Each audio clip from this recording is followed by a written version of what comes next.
Question में जब एक बैल को 730 के बदले 750 में बेचा जाता है तो 10% अधिक लाभ होता है, तो उस बैल का क्रय मूल्य क्या है? तो यहाँ पर 730 के बदले कितना में बेचता है? 750 में बेचता है। तो कितना अधिक में बेचा? तो 20 रुपया अधिक में बेचा। यही 20 रुपया जो है किसके बराबर हो जाएगा? 10% अधिक जो लाभ हो रहा है, तो यही 20 रुपया के कारण हो रहा है। इसीलिए 10% का तुलना किससे करेंगे? तो 20 रुपया से। तो अब यहाँ पर 1% का मान कितना हो जाएगा? तो 1% का मान निकालने के लिए इस 20 रुपया में 10 रुपया से भाग देंगे। तो भाग देने पे कितना हो जाता है? तो 2 रुपया हो जाएगा। अब यहाँ पर 100 वस्तु का क्रय मूल्य मतलब बैल का क्रय मूल्य ज्ञात करना है। तो क्रय मूल्य अपने आप में 100% होता है, तो इस साइड भी 100 100 से गुना करेंगे, तो और उसी तरह से इस साइड भी 100 से गुना करना पड़ेगा। तो 100% का मान कितना हो जाएगा? 100% का मान कितना हो जाएगा? इसमें 2 में 100 से गुना करेंगे तो कितना? 200 रुपया हो जाएगा। यही हो जाएगा 200 रुपया हो जाएगा। यही इस वस्तु का क्रय मूल्य हो गया। तो ऑप्शन नंबर कितना में दिया गया है? ऑप्शन नंबर सी में दिया गया है। अब नेक्स्ट क्वेश्चन यहाँ पर क्वेश्चन है, जब एक गाय को 720 के स्थान पर 760 रुपया में बेचा जाता है तो 16% अधिक लाभ होता है, तो गाय का क्रय मूल्य क्या है? 720 के बदले कितना में बेच रहा है?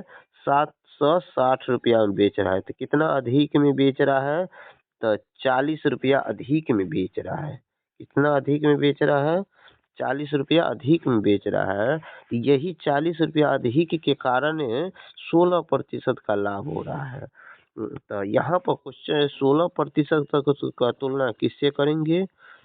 16% का तुलना किससे करेंगे? तो 40 से करेंगे। तो यहाँ पर 40 से करेंगे, तो यहाँ पर 1% का मान निकालने के लिए इस 40 में 16 से भाग देंगे।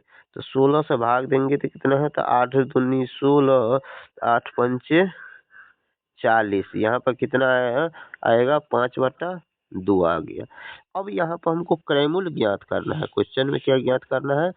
क्रय मूल्य ज्ञात करना है। तो क्रय मूल्य ज्ञात करने के लिए तो यहाँ पर अब क्रय मूल्य अपने आप में 100% होता है, इसीलिए इस एक में 100 से गुना करेंगे। तो 100 से गुना करेंगे तो ये 100% हो गया। तो 100% हो गया, तो इस साइड है तो इधर कितना? 5/2 गुना 100। इस साइड भी 100 से। अब यहाँ पर इस 2 से इसको काटेंगे तो कितना हो गया? 50। और 50 को अब यहाँ पर 5 को और 50 को गुना करेंगे, तो गुना करेंगे तो कितना हो जाएगा? तो 250 हो जाएगा। यही क्वेश्चन, इस क्वेश्चन का करेक्ट आंसर जो ऑप्शन नंबर कितना में दिया गया है? जो ऑप्शन नंबर ए में दिया गया है ये आंसर। अब क्वेश्चन नंबर अगला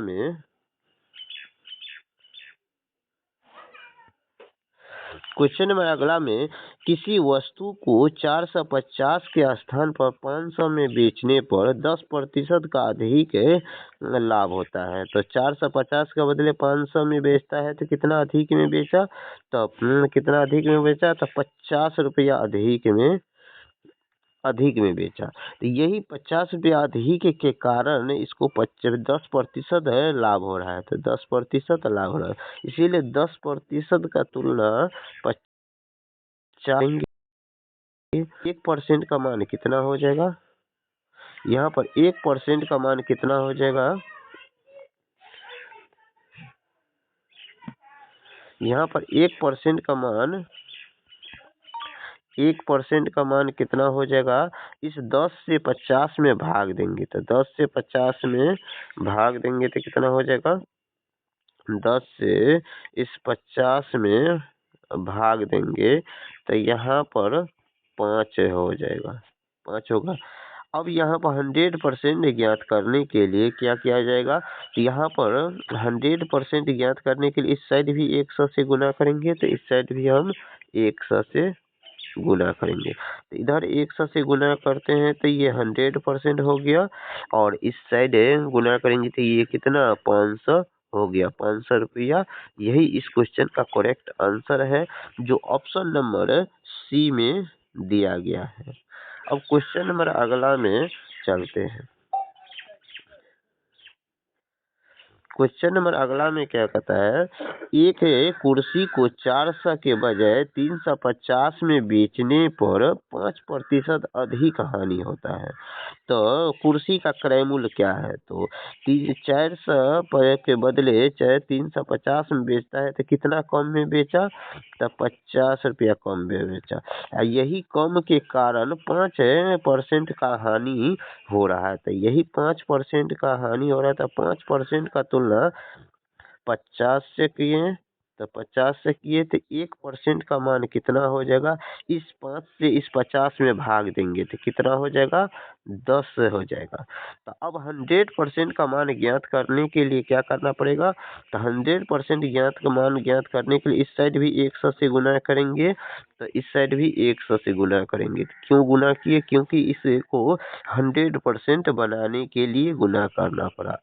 100% हो गया। अब सीपी निकल गया, और सीपी हो गया 100%। अब यहाँ पर इसको गुना करेंगे तो ये कितना हो गया, 1000 हो गया। यही हो जाएगा 1000। इस क्वेश्चन का करेक्ट आंसर है, जो ऑप्शन नंबर बी में दिया गया है। अब क्वेश्चन नंबर अगला में चलते हैं। क्वेश्चन नंबर अगला में क्या कहता है, क्वेश्चन नंबर अगला में कहता है, जब एक वस्तु को 600 के बजाय मतलब 600 के स्थान पर 660 में बेचा जाता है तो 12% अधिक लाभ होता है। तो वस्तु का क्रय मूल्य क्या है, तो यहाँ पर 600 के स्थान पर 660 में बेचता है, तो कितना अधिक में बेचता है, तो 60 रुपया अधिक में बेचता है। यही 60 रुपया के कारण 12% का लाभ हो रहा है। तो 12% का तुलना इस 60 से करेंगे, तो 1% का मान कितना हो जाएगा, 1% का मान ज्ञात करने के लिए 12 से 60 में भाग देंगे, तो 12 से 60 में भाग देंगे तो कितना होता है, तो 12 पंचे 60, तो 5 रुपया हो गया। 1% का मान 5 रुपया। तो हमको वस्तु का क्रय मूल्य ज्ञात करना है, इस साइड भी 100 से गुना करेंगे, उसी तरह से इस साइड भी 100 से गुना करेंगे। तो अब यहाँ पर गुना करने पर कितना हो जाता है, तो ये 100% हो जाता है, और इस साइड कितना हो गया, 500 हो गया। यही इस क्वेश्चन का करेक्ट आंसर हो गया, इस क्वेश्चन का करेक्ट आंसर हो गया। Thank you. वीडियो अच्छा लगा है तो वीडियो को लाइक कीजिए, और पहली बार आए हैं तो चैनल को सब्सक्राइब कीजिए। Thank you.